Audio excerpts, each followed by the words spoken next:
نہیں معلوم ہے کہ کوشچنز کو فریم کیسے کریں، کیونکہ اتنا کمپلیکیٹڈ ایشو ہے. And ideology, practice and the people they are so interlinked with each other. Let's start with the ideology first, پھر ہم اس کے بعد ان لوگوں پر آتے ہیں جو اس آئیڈیالوجی کو امپلیمنٹ کر رہے ہیں، پھر ان پریکٹسز کی بات کریں گے کہ جن پریکٹسز کو وہ استعمال کر رہے ہیں، اور پھر ہم ایفیکٹس کی بات کریں گے کہ ان اس کے نتیجے میں ایفیکٹس کیا پیدا ہو رہے ہیں. پھر یہ آپ کے سارے اسٹیپس جو ہیں وہ کلیئر ہو جائیں گے. آپ نے بات کی آئیڈیالوجی کی، تو لیٹس اسٹارٹ ود دی زائنسٹ. زائنسٹ یہ ہیں کون لوگ؟ دیکھیے، عیسائی دنیا، کرسچنز ہمیشہ سے رہے ہیں، یہودی بھی بہت تاریخ میں ہمیشہ سے رہے ہیں، اور یہودی اور عیسائی آپس میں لڑتے بھی رہے ہیں. کوئی جگہ تاریخ پچھلے 2000 سال میں عیسائیت کی تاریخ میں ایسی نہیں تھی کہ جہاں پر جب یہودیوں کو حکومت ملی تو انہوں نے عیسائیوں کو بخشا، یا جب عیسائیوں کو حکومت ملی تو انہوں نے یہودیوں کو چھوڑ دیا. یعنی بدترین دشمن عیسائی دنیا کے یہودی ہمیشہ تصور کیے جاتے رہے تھے. یہ تاریخ میں 2000 سال سے تو ہو ہی رہا. عیسیٰ علیہ السلام کے خلاف جو سازش بلڈ کی گئی تھی رومنز کے ساتھ مل کر کے ان کو شہید کیا جائے، وہ بھی یہودیوں کی سازش تھی. اس وجہ سے چونکہ عیسائیوں کا عقیدہ یہ ہے کہ نعوذ باللہ عیسیٰ علیہ السلام کو سولی چڑھا دیا گیا تھا، لہٰذا عیسائی تو جانی دشمن تھے یہودیوں کے، کہ بھائی انہوں نے کیا تھا رومنز کے ساتھ مل کے. تو لہٰذا جہاں کہیں بھی عیسائیوں کی حکومت بنی ہے، چاہے وہ صلیبی جنگیں ہوں، چاہے اس کے بعد میڈیول یورپ ہو، چاہے اس کے بعد ان کی ڈارک ایجز ہوں، جو مرضی پیریڈ جس کا ذکر کرتے ہیں، یہودیوں کے جان، مال، عزت اور آبرو ہمیشہ خطرے میں، ان کو مار مار کے نکالتے رہے. تو یہودیوں نے سروائیو کرنے کے لیے مختلف قسم کے طریقے ایجاد کیے. صلیبی جنگوں میں انہوں نے اپنے آپ کو نائٹس کا روپ دیا، ٹیمپلر نائٹس اینڈ ہاسپٹلر نائٹس کے طور پر یہ لوگ سامنے آئے، جس میں انہوں نے اپنے آپ کو ایک نیا عیسائی گروہ بنا کر پیش کیا کہ جو مسلمانوں کے خلاف لڑنے میں عیسائی دنیا کی مدد کریں گے. بنیادی طور پر آبجیکٹو یہی تھا. نائٹس کو آپ سمجھ لیجئے اس وقت کا اسرائیل تھا، یعنی ان کا آبجیکٹو یہ تھا کہ عیسائی دنیا کو مسلمانوں سے لڑوائیں گے، لیکن ٹیمپلر نائٹس اینڈ ہاسپٹلر نائٹس تھے. اور لیکن جو بیت المقدس جو فتح کروائیں گے یہ عیسائی دنیا کی مدد سے، اس پر حکومت یہودیوں کی ہوگی. اور یہودی کھلم کھلا اپنے آپ کو نہیں کہہ سکتے تھے، لہذا نائٹس کہتے تھے اپنے آپ کو. ظاہر میں عیسائی بنتے تھے یہ لوگ، عیسائی تھے نہیں. نتیجہ یہ ہوا کہ صلیبی جنگوں کے دوران میں چونکہ عیسائیوں کو ضرورت تھی ان کی، لہذا عیسائی دنیا ان کو استعمال کرتی رہی. جب صلیبی جنگیں ختم ہو گئیں تو اس کے بعد خود پوپ نے ان کے غیر عیسائی ہونے یا کافر و مرتد ہونے کے فتوے جاری کیے، اور عیسائی دنیا نے پکڑ پکڑ کر نائٹس کو پوری دنیا سے تباہ برباد کیا، جلایا، مارا اور ختم کیا. اس کی پوری تاریخ ہے کہ ٹیمپلر اور ہاسپٹلر نائٹس کا ٹیٹونک نائٹس تھے. اس میں روڈز آئلینڈ میں، جو میڈیٹرینین میں جو مختلف جزیرے ہیں، سسلی ہے، روڈز ہے، سائپرس ہے، یہاں پر ان کے بیسز ہوا کرتے تھے، جہاں پر باقاعدہ پوپ نے جا کے عیسائی دنیا کے آرڈرز کے تحت ان کو ختم کروایا. صلیبی جنگوں میں تو استعمال کرتے رہے ساتھ ہی.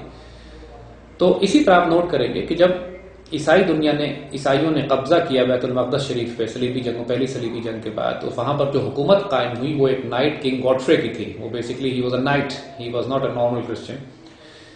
تو یہ لوگ اپنے آپ کو مسلمان دنیا میں چھپا کے رکھتے تھے، عیسائی دنیا میں بھی چھپاتے تھے. اور بعد میں عیسائیوں کو معلوم ہوا کہ ان کے ریچولز، ان کی عادتیں، ان کے اتوار، ان کے ٹیمپلز الگ ہیں، اور یہ خاص قسم کی عبادات کرتے ہیں جو مین عیسائیوں کی عبادات نہیں ہیں. اور جب ان کو مار پیٹ کے نکالا عیسائی دنیا سے، جب ان کا راز کھل گیا، صلیبی جنگیں ختم ہو گئی، ان کی ضرورت نہیں رہی نائٹس کی ایسا، تو اس وقت یہ انڈر گراؤنڈ چلے گئے اور انہوں نے ایک نئی موومنٹ شروع کی جس کو فری میسنز کہتے تھے. فری میسونک موومنٹ کا پراپر آغاز جو ہے وہ صلیبی جنگوں کے بعد اس وقت ہوا ہے کہ جب نائٹس نے، ٹیمپلر اور ہاسپٹلر نائٹس نے اپنا روپ بدلا اور اپنے آپ کو سویلین پاپولیشن میں داخل کر دیا. وہ تو ان کا مارشل رول تھا، ملٹری رول تھا. فری میسنری ان کا ایک سویلین رول ہے. تو پوری عیسائی دنیا میں یہ چھپتے تھے، ظاہراً عیسائی بن کے، ہوتے یہودی تھے. اور پھر انہوں نے عیسائیوں کو یا عیسائی دنیا میں داخل ہو کر بہت سے لوگوں کو اپنا ہم خیال بنانا شروع کیا فری میسن سوسائٹی کے اندر ملا کے. آج بھی پاکستان میں اور دنیا میں ہر جگہ فری میسونک سوسائٹیز کام کرتی ہیں. ان کے مختلف سمبلز ہیں، مختلف لاجز کہلاتی ہیں. وہ چرچ نہیں کہتے، لاج کہتے ہیں. فری میسونک لاجز ہوتی ہیں. ان ساری باتوں کو آپ گوگل پر ریسرچ بھی کر لیجیے گا، آپ کو مل جائے گا. دنیا کی سب سے بڑی سیکریٹو سوسائٹی ہے جس میں صرف مرد ممبر ہوتے ہیں، عورتیں کے ممبر نہیں بناتے ہیں. اور فری میسنری کے ذریعے انہوں نے تمام غیر یہودی دنیا میں، عیسائی دنیا میں بھی اور مسلمان دنیا میں، مصطفیٰ کمال اتا ترک جس طرح فری میسن تھا، جس کے ذریعے انہوں نے اس کو امپلیمنٹ کرا کے پورے ترکی کا خلافت کا خلیہ بگاڑ دیا، خلافت تباہ کی. اسی طرح یہ پوری مسلمان دنیا میں بڑے بڑے علماء، اسکالرز، مسلمان لیڈرز، دانشور، میڈیا والے آج بھی ایوب خان کے دور تک پاکستان میں کھلم کھلا فری میسونک لاجز ہوا کرتے تھے اور لوگ اس میں جاتے تھے، اور ایوب خان کے دور میں پابندی تو لگی لیکن لاجز بند ہو گئے، لیکن لوگ تو بند نہیں ہوئے، لوگ فری میسنری آج بھی وہاں پہ پوری طرح ایکٹیو ہے.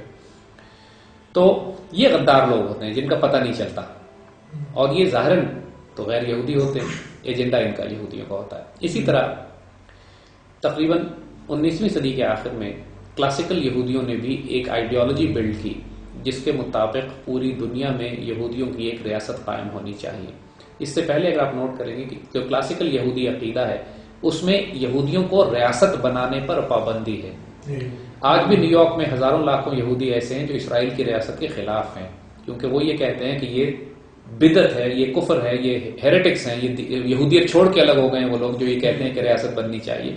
کیونکہ ان کے عقیدے کے مطابق چونکہ انہوں نے موسیٰ علیہ السلام کے ساتھ خیانت کی تھی، لہٰذا ان کو سزا یہ دی گئی ہے کہ یہ دنیا میں اگر یہودیوں کا سروائیول ہے تو یہ ایک ڈائسپورا کا لفظ جو استعمال کیا جاتا ہے کہ یہ بکھر کے رہیں، پوری ڈسپرس رہیں، کہ اگر جمع ہوئے ایک جگہ پہ تو مارے جائیں گے. تو یہ کلاسیکل یہودیت کا عقیدہ ہے. 19ویں صدی کے آخر میں تھیوڈر ہرزل اور اس قسم کے بڑے یہودی پیدا ہوئے جنہوں نے راسچائلڈ جو بینکنگ سسٹم اور اکنامک سسٹم جو کنٹرول کرتا ہے، بینک آف انگلینڈ کا اور فیڈرل ریزرو کا، ان لوگوں نے مل کے ایک پلان یہ کیا، ایک نیا عقیدہ یہودیوں میں پیدا ہوا جو کہ یہودیوں کے بھی بدعتی ہیں، ہیریٹکس ہیں، جنہوں نے عقیدہ یہ نکالا کہ ہم یہودیت کی ایک نئی اسٹیٹ بنائیں گے، اس کے لیے پوری دنیا میں ہم تباہی برپا کریں گے. چونکہ اس وقت تک ان کی اکنامک پاور اتنی مضبوط ہو چکی تھی، پوری دنیا کے banking system, bank of England, British umpire کے سارے فائنانسز اور فنڈنگ، اور امریکہ کے یعنی دو بڑی بڑی، ایک برٹش امپائر اور ایک امریکن سویلائزیشن، امریکن تہذیب جو اٹھی تھی، اس دونوں کو یہ اب یہودی بینکرز کنٹرول کرتے تھے. یعنی پوری، جس کو علامہ اقبال نے اپنے شعر میں کہا تھا کہ یورپ کی رگے جاں پنجے یہود میں،